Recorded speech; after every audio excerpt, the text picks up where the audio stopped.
Hello friends, நான் உங்கள் சுருராஜி பேசுகிறேன். இது சுருராஜியின் கதை சொல்லும் நேரம். அர்ஜுனனின் தீர்ப்பு என்ற நாவலிருந்து இது வரைக்கும் 31 பாகம் சொல்லியிருக்கேன். இன்றைக்கு 32ஆம் பாகம். அர்ஜுனன் அவந்திகாவை பார்த்து, நம்மளோட நிச்சயதார்த்தத்துக்கு உன் அண்ணா ஆனந்தும் அக்கா ஆனந்தியும் வருவாங்கன்னு நீ எதிர்பார்த்துக்கிட்டு தானே இருக்க. அவங்க வரலன்ற வருத்தம் உனக்கு இப்போ ரொம்ப அதிகமாக இருக்கா என்று அவந்திகாவிடம் கேட்டான் அர்ஜுன். அவந்திகா மட்டுமல்ல, மோகனகுமாரும் ஆஷாவும் அதிர்ச்சியுடன் அர்ஜுனனை பார்த்தார்கள். உடனே மோகன்குமார், தம்பி, அவந்திகா வார்டனும் அவள் தோழி மாலாவையும் தான் எதிர்பார்க்கிறார். அவர்கள் வரவில்லை என்று தான் அவள் வருத்தத்துடன் அவர்கள் வரட்டும் என்று சொல்லியிருக்கிறாள். இதோ அவர்களே வந்துவிட்டார்களே என்று கூற இருவரும் வீட்டிற்குள் உள்ளே நுழைந்தார்கள். வார்டனும் மாலாவும். அம்மா அவந்திகா, இவங்கள தானே நீ எதிர்பார்த்துட்டு இருந்த, அது நீ அந்த தம்பிக்கிட்ட சொல்லுமா என்றார் மோகனகுமார். நீங்கள் கொஞ்ச நேரம் சும்மா இருங்க, நான் அப்புறமா உங்ககிட்ட பேசுகிறேன். அவந்திகாவை திரும்பி, அர்ஜுன், அவந்திகா, உன்னுடைய உண்மையான பதிலை நான் எதிர்பார்க்குறேன். இப்போவாது எனக்கு நீ உண்மையை மட்டும்தான் சொல்லணும். அதை தவிர நீ எதுவும் பேசக்கூடாது. நான் சொன்ன மாதிரி உன்னோட அக்கா அண்ணாவை தானே எதிர்பார்த்துட்ருக்க. இப்போவாது தயவு செஞ்சு உண்மையை எனக்கு சொல்லு என்றான் அர்ஜுன். அவந்திகாவும் பயத்தில் நடுங்கி கொண்டே, உங்களுக்கு எப்படி தெரியும் எனக்கு அண்ணாவும் அக்காவும் இருக்காங்கன்னு? நான் இப்போ அவங்கள தான் எதிர்பார்த்துக்கிட்டு இருக்கேன். ப்ளீஸ், அவங்க வரட்டும். அவங்க வந்ததுக்கப்புறம் நம்ம நிச்சயம் பண்ணிக்கலாம் என்று அழுதாள் அவந்திகா. அர்ஜுன் உடனே மோகன்குமாரை பார்த்து, என்ன மாமா, இப்போ எதுவும் பேச மாட்டேன்றீங்க? அவங்க கண்டிப்பாக இங்கே வருவாங்கல்ல என்று கேட்டான். மோகன்குமாரும் ஆஷாவும் ஒருவருக்கொருவர் பார்த்து கொண்டே அவந்திகாவிடம் திரும்பி, இங்கே பாருமா அவந்திகா, நல்ல நேரம் முடியறதுக்குள்ள நிச்சயதார்த்தம் பண்ணிடலாம். அப்புறமா அண்ணாக்கிட்டேயும் அக்காக்கிட்டேயும் நீ ஆசீர்வாதம் வாங்கிக்கோ. இப்போதைக்கு கொஞ்ச நேரம் அமைதியாக இருமா என்று சொன்னார்கள். ஆனால் அவந்திகா அர்ஜுன் பக்கம் திரும்பி, இன்னும் கொஞ்ச நேரம் பார்க்கலாம், அவங்க வந்துடுவாங்க. இந்த ஒரு தடவை மட்டும் என் பேச்சை நீங்கள் கேளுங்க. அப்புறம் வாழ்நாள் முழுவதும் நான் உங்கள் பேச்சை கேட்டு நடக்கிறேன் என்று மேலும் அழுது கொண்டே கெஞ்சினாள். டே அர்ஜுன், என்னடா இதெல்லாம்? நிச்சயம் பண்ணுற நேரத்தில் அவந்திகா ஏன் இப்படி அழறா? உண்மையிலே இவளுக்கு அண்ணா அக்கா இருக்காங்கன்னா இவங்க ஏன் நம்மக்கிட்ட அதை பற்றி முதலையே சொல்லலை என்று பதட்டமாக கேட்டாள் யசோதா. ஆமாம், கொஞ்ச நேரம் நீங்கள் பொறுமையாக இருங்க என்று யசோதாவிடம் சொல்லிவிட்டு அர்ஜுன் அவந்திகாவின் பக்கம் திரும்பி, இங்கே பார் அவந்திகா, உங்கள் அப்பா அம்மா சொல்கிற மாதிரி இப்போ நல்ல நேரம் முடியறதுக்குள்ளே நம்மளோட நிச்சயதார்த்தம் நல்லபடியாக நடந்து முடியட்டும். மற்றதெல்லாம் அப்புறம் பேசிக்கலாம் என்று அவள் அழுகையை நிறுத்தி சமாதானப்படுத்தினான் அர்ஜுன். அது எப்படி அர்ஜுன்? பொண்ணு கூட பிறந்தவங்க 2 பேர் இருக்காங்க என்ற விஷயமே இப்போ தான் உங்களுக்கே தெரியுது. அவங்க யார், எங்கே இருக்காங்க, ஏன் இன்னும் இங்கே வரல? இதுக்கெல்லாம் இவங்க என்ன பதில் சொல்ல போகிறாங்க என்று மோகனகுமாரும் ஆஷாவையும் பார்த்து கோபமாக கேட்டாள் அத்தை விமலா. உடனே அர்ஜுன் அத்தைக்கிட்ட, அத்தை, நீங்கள் வேற பிரச்சனையெல்லாம் பெருசு பண்ணாதீங்க, கொஞ்ச நேரம் அமைதியாக இருங்க என்று சொன்னான் அர்ஜுன். ஏண்டா, ஏன் அவளை அமைதியாக இருக்க சொல்கிறேன்? உங்கள் அம்மா உனக்கு எத்தனை வருஷமாக நல்ல குடும்பமாக நல்ல பொண்ணாக பார்த்து தான் என் பையனுக்கு கல்யாணம் பண்ணி வைக்க போகிறேன்னு சொல்லி எங்கள் எல்லாருடைய சம்பந்தத்தையும் தட்டி கழிச்சிக்கிட்டே வந்தா. நீ மட்டும் என்ன, பதிலுக்கு எங்கள் அம்மா சொல்கிற பொண்ணை தான் நான் கல்யாணம் பண்ணிப்பேன்னு சொல்லிக்கிட்டு இருந்தேன். இப்போ இந்த பொண்ணை பிடிச்சி போய் இதோ இப்போ உடனடியாக நிச்சயம் பண்ண ரெடியாக இருக்கிறேன். பொண்ணுக்கு வசதி இல்லைன்னு சொல்கிறியா? சரி. அப்புறம் சொந்த பந்தம் யாரும் இல்லைன்னு சொல்கிறியா? சரிப்பா, அதுக்கும் நாங்கள் ஒத்துக்கிறோம். ஆனால் கூட பிறந்தவங்க 2 பேர் இருந்தும் இந்த நிச்சயதார்த்தத்துக்கு வரலன்னா என்னடா குடும்பம் இது என்றால் இன்னொரு அத்தை. அவந்திகா வாயை மூடிக்கொண்டு மேலும் அழ ஆரம்பித்தாள். மோகனகுமாரும் ஆஷாவும் கண் கலங்கி நின்றார்கள். அங்கே இருந்த சொந்தங்கள் ஆளாளுக்கு யசோதாவையும் அர்ஜுனனும் வாய்க்கு வாய் வந்தபடி பேச ஆரம்பித்தார்கள்.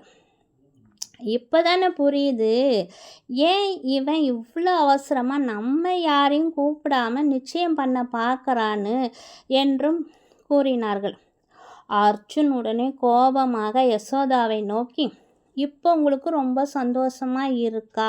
இதுக்கு தான் நான் யாரையும் கூப்பிட வேண்டான்னு சொன்னேன், கேட்டாதானே என்று சத்தம் போட்டுவிட்டு பிறகு அர்ஜுன் மிகவும் சத்தமாக, எல்லாரும் கொஞ்ச நேரம் வாயை மூடிக்கொண்டு அமைதியாக இருங்க. இது என்னுடைய நிச்சயதார்த்தம். நீங்கள் யாரும் இதில் தலையிட வேண்டாம்.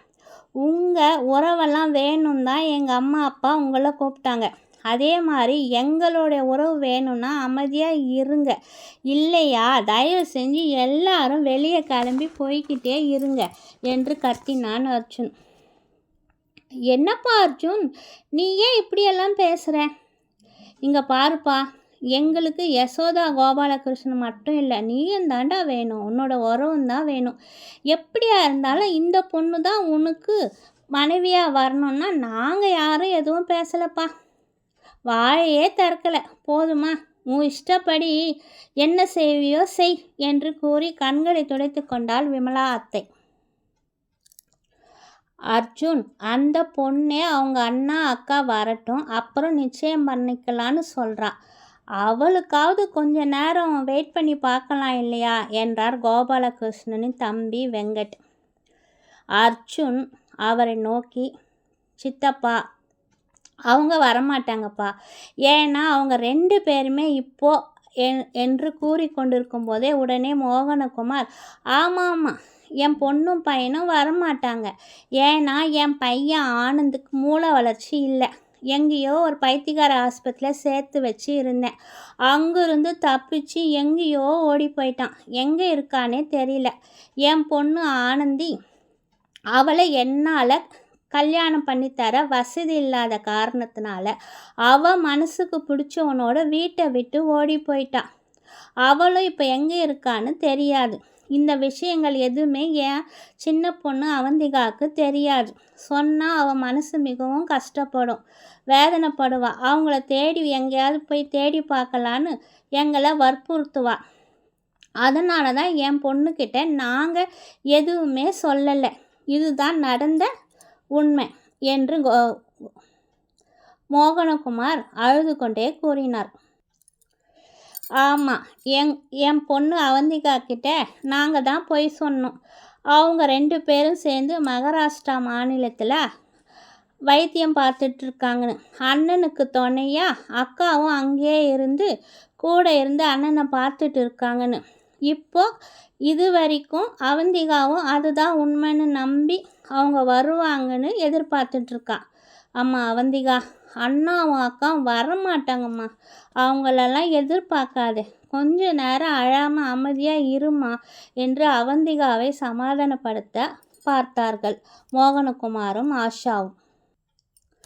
அவர்கள் இருவரும் கூறியதை கேட்ட அவந்திகா அப்படியே அதிர்ச்சி அடைந்து எழுந்து கொள்ள முயன்றாள்.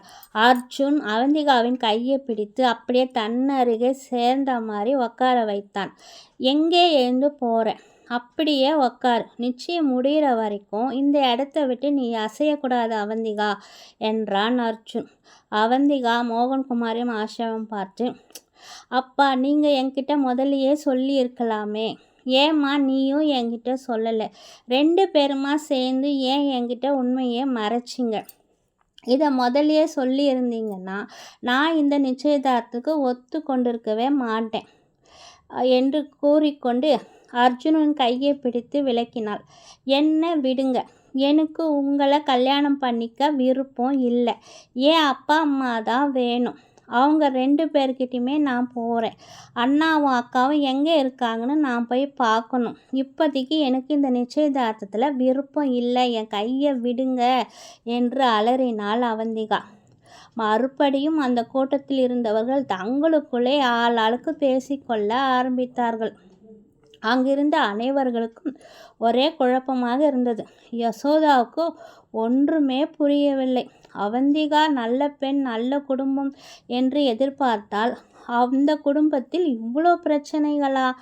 அண்ணன் பைத்தியக்காரன், அக்கா எங்கேயோ யார் கூடயோ ஓடி போயிட்டா. இவ்வளவும் மறைச்சி இவங்க நம்மளை ஏமாத்த பார்த்துருக்காங்க. அர்ஜுனனுக்கு இந்த விஷயம் தெரிஞ்சிருக்கு. இருந்தாலும் அவனும் நம்மக்கிட்ட இருந்து மறைச்சிட்டான். இப்போது ஆளுக்கு நம்மளை கேள்வி மேலே கேள்வி கேட்க ஆரம்பிக்கிறாங்க. என்ன பதில் சொல்வது என்று யசோதாவுக்குள் ஒரு நடுக்கம் வர ஆரம்பித்தது.